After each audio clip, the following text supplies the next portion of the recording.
If you've spent any time learning to trade, you've likely been taught a single, non-negotiable commandment: always maintain a positive risk-to-reward ratio. The standard mandate is 1 to 3, meaning you only take a trade if the potential profit is 3 times larger than the amount you're willing to lose.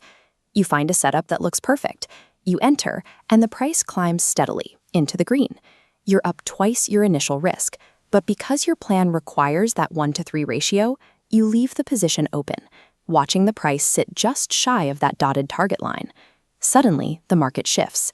It reverses violently, erases those unrealized gains, and plummets right through your entry point to hit your stop loss.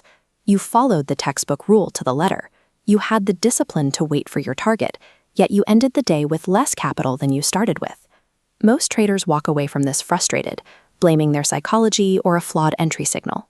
But the issue often lies deeper, in the rigid adherence to the math of positive risk to reward. The market is indifferent to these mathematical formulas. When a rigid profit target collides with natural market volatility, the result is often a series of almost wins that turn into actual losses. Price movement is dictated by the structural architecture of the chart, the specific areas where buyers and sellers have historically fought for control and liquidity. Real markets rarely offer a clean, uninterrupted 1 to 3 run. Long before the price reaches a distant mathematical target, it usually encounters a major historical rejection zone. Setting a 1 to 3 profit target bets the price will push straight through a historical brick wall, but history repeats. The price hits that rejection zone and bounces back to your entry, stopping you out before reaching the target. A variable risk-to-reward model ignores the ratio and looks at the structure instead. You place your take profit at the very next logical rejection area, completely regardless of what the arbitrary math says.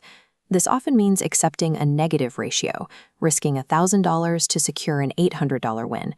This approach trades theoretical profit for a higher probability of success by aligning the trade with the physical levels of the market.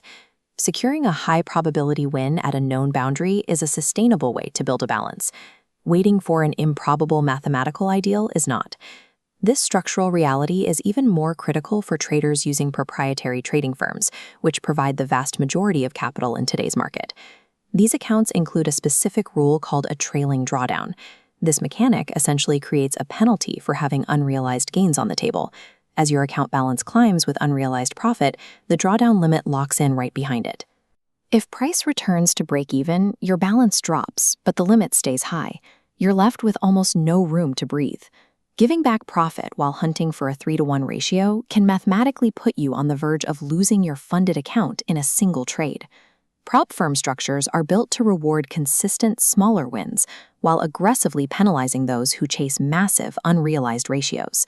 Long-term profitability is determined by expectancy, a formula that balances how often you win against the size of those wins. To stay profitable with an even 1-to-1 risk-to-reward, you need a win rate comfortably above 50%. A negative risk-to-reward model of 1 to 0.5 requires a win rate of 65%. While that sounds higher, look at the trades it allows you to take. When you aim for smaller, structural targets, hitting a win rate between 70 and 80% becomes a manageable, daily objective rather than a rare occurrence. This mathematical model shifts the focus from the size of a single runner to the probability of a specific outcome.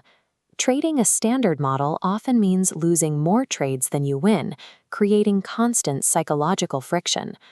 Compare that to the experience of sitting down at the charts with an 80% probability of winning your next entry.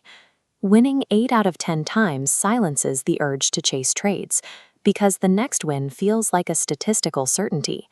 It replaces the pressure to be right about a big move with the expectation of a steady result. As these smaller wins build a capital buffer, you can increase your position size. This leads to exponential growth in the dollar value of your account without ever requiring you to change your high probability strategy. Taking profit consistently is the most reliable way to avoid going broke. Long-term success requires matching your math to the market's physical structure, rather than expecting the market to obey a theoretical formula.